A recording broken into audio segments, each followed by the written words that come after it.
Hello, Mr. President. Good afternoon. Yeah, this is it. Yeah, this is Afternoon, your friend. This is a No Kunny talk phone call to you. So this is an interview, sir.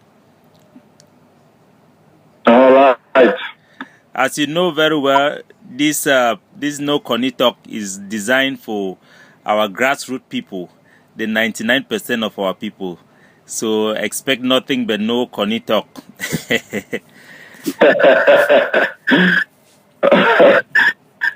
Good to know.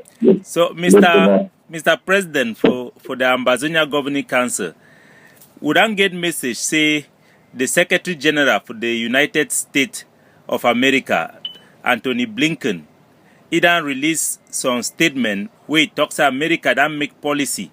Say they go sanction, they go punish all Cameroon people, Cameroon government people and non-state party them, where they obstruct peace process for the southern Cameroon.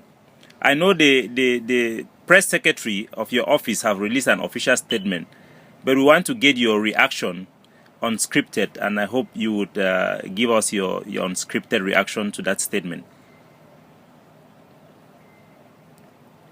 I think the statement is extremely very weak.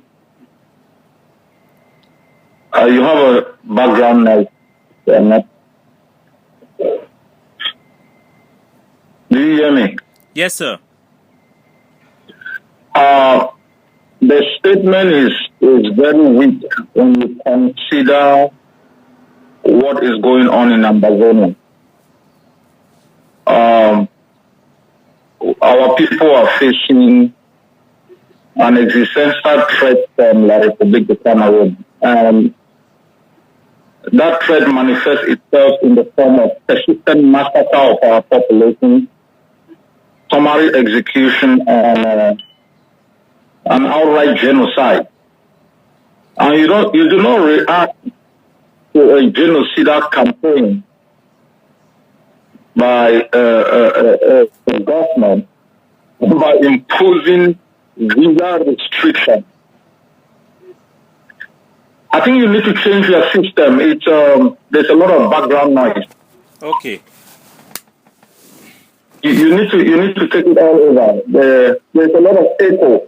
Okay. I think now it should be better. I had that was the air condition. I've turned it off, so by now I think it'll be better. All right. Maybe I'll take it all over again. No, you still have it. You still have it. You have to drop and call back. Okay. Let me drop and call back, sir. Okay. Sorry for that glitches and technical difficulties. I will give another call.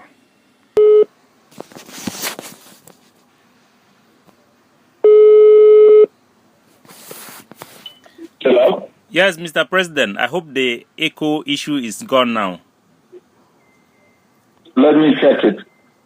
Hello? Hello. You are very clear from my end. You still have it. I'm hearing my voice in a very bad way. I think that is on your side. I'm not supposed to hear my voice. Oh, yes, because I'm using a recording device. So... okay. Yes, I'm sorry. I'm using a recording device. Yeah. No, okay, that's fine. That's fine.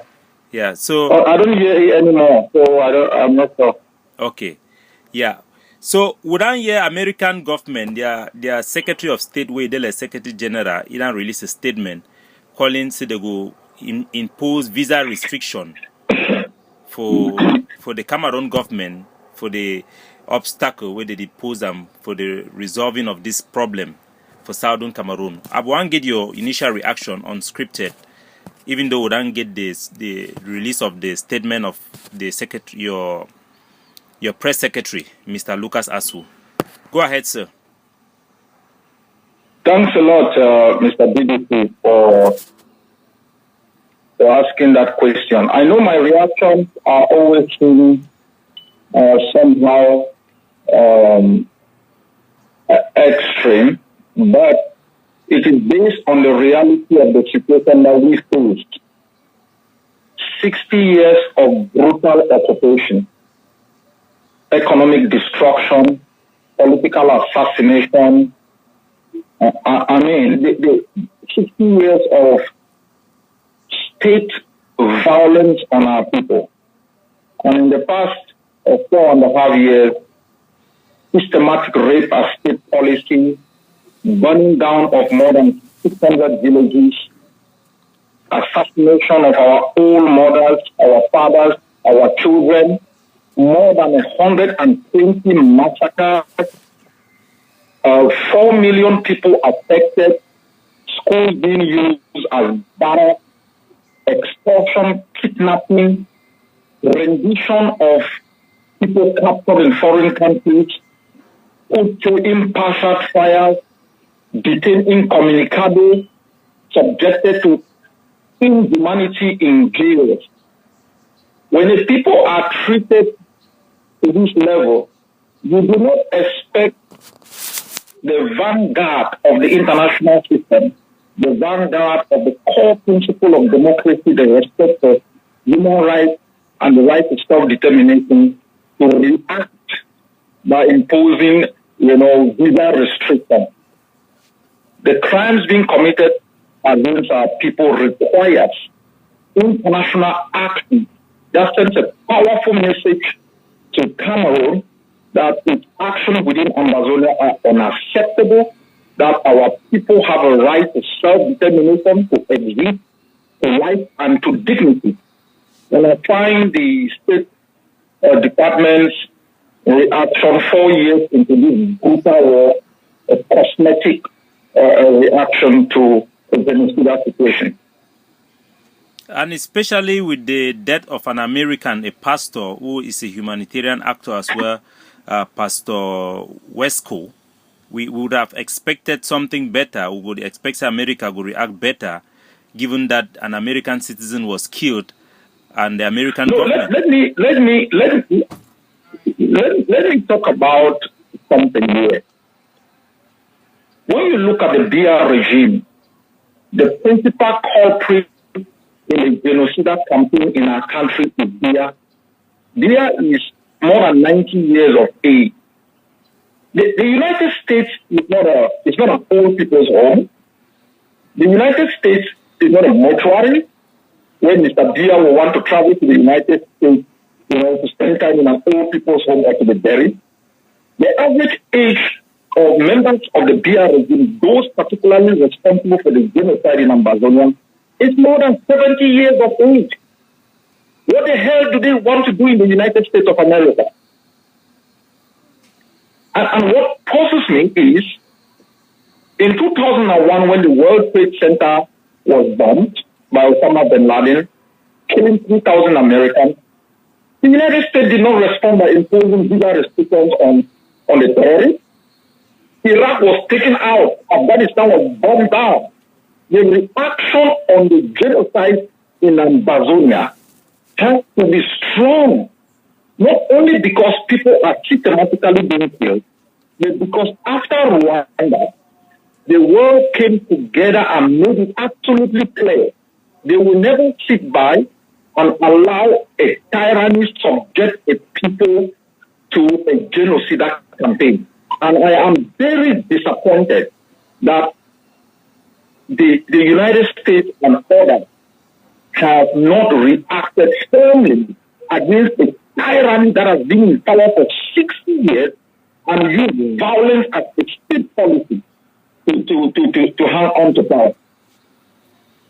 The Antony Blinken also says that this is just to show that he is deeply concerned, and also saying an indication, say America be very committed for a peaceful resolution of the conflict. And for the first time, this time now, the first time where a whole Secretary of State, previously for the Donald Trump administration, will be the now the secretary, sub-secretary will be in charge for Africa Affairs. But some people go talk say this time now the first time where Antony Blinken will be very, very close to the President Joe Biden. He makes such a statement expressing deep concern, stating that this is only an indication of his commitment for a peaceful resolution. Wouldn't that be also welcome that they have this deep concern? See, when your house is on fire, what you expect are fire cops and firefighters. You don't expect the fire department sending you a message they are concerned about your life in the house that is being raised down. If this conflict started a few years ago, I would take Mr. Blinken's statement as something important. The United States, the Senate, its Foreign Affairs Department, I have spoken to them. I have spoken to Mr. Blinken's boss before. I have met Mr. Blinken's boss before. I wouldn't go into details, and I understand the reason why they are pushing, and our comrades and allies within the struggle in different institutions have been doing a wonderful job to push the United States. But our house is on fire. You expect the fire department to send firefighters to put out the fire, not a letter of concern. And for the first time, the American government, I think as a leading international state, had identified the various sides of this conflict, stating that they are calling specifically on the Cameroon government, and they didn't just generalize as usually they would have talked about the feeling of some people being of pan-Cameroonian opinion like the Federalists. But this time he specifically called on the Cameroon government and the separatist armed group as the two parties. What does this indicate? Or what did you take this for? There is a gradual shift in U.S. policy, and I have said this repeatedly to our people, that they should identify the sign of a shift in policy. They started by describing us as a geographic region of Cameroon, the northwest, southwest, and the former U.S. ambassador in Yaoundé basically called us Ambazonia. State Department policy and U.S. policy in general have been focused on the one Cameroon narrative, and it is gradually taken by referring to Anglophones within the context of this struggle is a recognition of people, even though using the context of language. And this is a gradual shift in U.S. politics with respect to the conflict, recognition of the parties. That has been the case before in terms of private discussions that they have identified the main parties in the conflict. It's a welcome development, but I think it's important that the vanguard of the international system understands that another country cannot simply violate the UN Charter, move its forces across an international border, impose itself on the people, use violence as the means of sustaining that illegal presence, and then you turn a de facto occupation into a de jure presence. Cameroon is an illegal occupant in Ambazonia, and the United States should adopt a clear-cut policy recognizing the outcome of the Banjul declaration declaring us as a people and recognizing that we have been an independent state that is under occupation, and that position will shift Cameroon's activities in Ambazonia.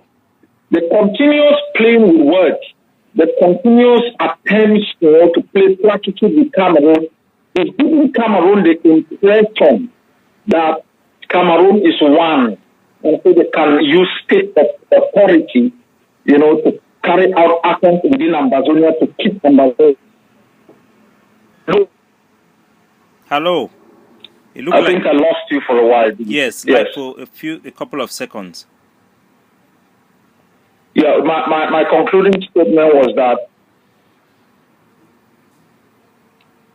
go ahead. A shift in U.S. position, and I have said this. I have said this to the international community. They continuously describing us as a part of Cameroon, gives Cameroon the impression that Cameroon is one with Ambazonia, and it can use its military to keep us under occupation. That's not going to work. Ambazonia will never again be part of Cameroon, and they must recognize this part immediately. Mr. President, the statement also, they mentioned for they say it is not just focused on La République du Cameroun, but they specifically, I quote, that they mentioned that those obstructing peace, and they refer to those people as being people making threat against advocates for peace and humanitarian workers. And some people are speculating that this is targeting it targets non-state actors, and some people might be worried that this may also be a target against some of the Ambazonian factions or some individuals within the Ambazonian factions. Do you think the American government is justified to say they are also targeting non-state actors who specifically have made threat against advocates for peace and humanitarian workers? And are there specific people that you have in mind when you listen to this indicative in this statement? Of course, in international conflict, there is a sense of balance in terms of the formulation of policy. That sense of balance sometimes is simply cosmetic. With respect to the Ambazonian situation, I do not find, what the United States is referring to as systematic actions as a matter of policy. And that's what is important here. Systematic actions as a matter of policy carried out by organized groups. A threat on humanitarian workers, a threat on advocates for peace. I don't know who the advocates for peace are. Maybe that is referring to enablers. If we talk about advocates for justice, we'll be talking about people who are campaigning for justice for Amazonia. So I'm not sure you can formulate a policy on probably random actions of individuals or even of groups. The only criminal within the context of the Ambazonia-Cameroun conflict is Cameroun. It is the state that has formulated policy. It is the state that has carried out to the letter actions to enforce those policies, has used violence as a statecraft to maintain achieve a political objective, has committed 120 or more massacres, has burned down more than 600 villages, has murdered more than 30,000 of our people, and caused the displacement of millions of our people. That is the only criminal within the context of the Ambazonia-Cameroun conflict. Ambazonians have, some of them have been engaged in some petty crimes and activities that violate human rights. But I have not seen, within the context of this war, systematic actions that have been carried out by individuals or groups that reaches the threshold of the violation of international humanitarian law that should be sanctioned by a state policy. Do you think that this list should have included people who promote hate speech, who are non-state actors like Moja Moja, the Mad Fund Moja Moja, Padi Asanga, Alex Ndive, Njume Franklin, and a lot of Pan-Cameroonians who instigate violence against people based on tribalism and promote hate speech? Don't you think this should include them? I am not sure it reaches the threshold. I'm not really certain. It's a matter of law. I'm not sure it reaches the threshold. These are proxy elements of the regime. Moja Moja is a proxy element of the regime. It's a military officer. And so there are individuals within the regime that should be affected by such a policy. But I am looking at, Mr. Bia, I'm looking at Atanganji, I'm looking at, elements of the top hierarchy of the regime that have designed the policy, have caused the implementation of those policies. They use proxy elements that can be held accountable for their individual actions. Whether it reaches the threshold of international jurisdiction, it is something that should be subject to investigation. Senator James Rich of the United States Senate had welcomed this move as the first step, a first good step by the executive branch of the United States government in pursuing the peaceful resolution of this crisis. Now that this policy has some applaud from the United States legislature, are you very hopeful that this can lead to any meaningful attempt by the United States to bring in a fair negotiation table where you can consider sitting in a peaceful resolution of this war of our liberation? We have made it absolutely clear our readiness to take part in meaningful discussions to end Cameroon's occupation of Ambazonia. We have made that clear to the United Nations. We've made that clear to the U.S. And other international stakeholders. The absence of a process in resolving the conflict is not as a result of Ambazonia's unwillingness to talk. It is because Cameroon has not seen meaningful actions at the level of the international community that should force it onto the table. Don't forget, for a state party like Cameroon to go to the table is to say they are unwilling or unable to resolve the conflict. They put their sovereignty, their claim of sovereignty under Ambazonia, under international jurisdiction. And for that to happen like it did in Sudan, South Sudan, I mean, Omar el-Bashir was indicted for war crimes. He was given a travel ban, and that indictment made it possible that wherever Omar Bashir could go, he could be arrested. A personal threat on Omar Bashir made Sudan to blink in terms of the situation in South Sudan and other places within the Sudan context. Mr. Biya has not been targeted. Imposing a visa restriction is weak in the face of what is going on. The United States, I know they are working. Mr. Blinken also met with French foreign minister, and I think they need to speak more to the French. They need to impose tougher measures on Cameroon and measures with consequences that can force Cameroon to come to the table.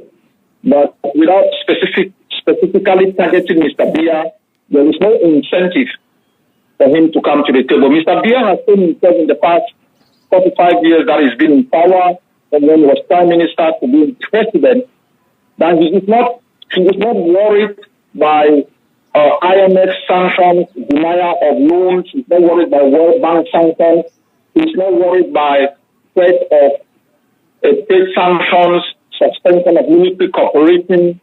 But unless there are tougher actions, freezing of assets, indictment of top officials of the DR regime for crimes against humanity and genocide, I don't see Cameroon coming to the table because of U.S. threat. Cameroon will only come to the table because of, the gains of our forces on the ground that will push Cameroon to the table. And I have also made that clear to the international community. Last but not the least, Antony Blinken also mentioned, say, it be very important make Pekin then go back for school and make humanitarian aid be delivered for people that they already need them.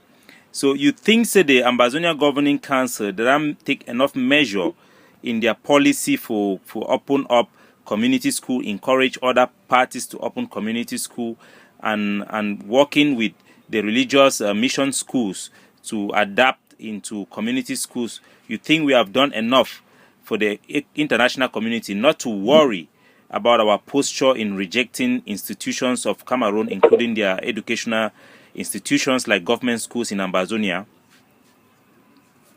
See, GDC, the Ambazonian Governing Council is an organization that is not reactionary. We are not reactionary. And we don't simply put policy without putting an alternative in place. I'll give you a specific example, and I have said this to the Americans and the others.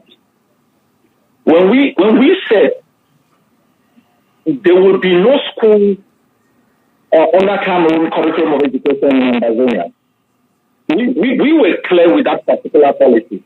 We also knew that you cannot simply ban kids from going to school when you don't create an alternative. And we have made it clear also that the state of insecurity created by Cameroon's recklessness, using schools as military bases, committing massacre like the Kumba massacre, and killing teachers, detaining teachers, committing all forms of crime does not permit, that children can go to school under those circumstances. Yet, children can go to school in state zones under our control. And we have created community schools. We are in the process also of ensuring that secondary schools can reopen under an Ambazonian curriculum of education, allegiance to the flag, to the anthem of Ambazonia, and to be held accountable by the Ambazonian Board of Education.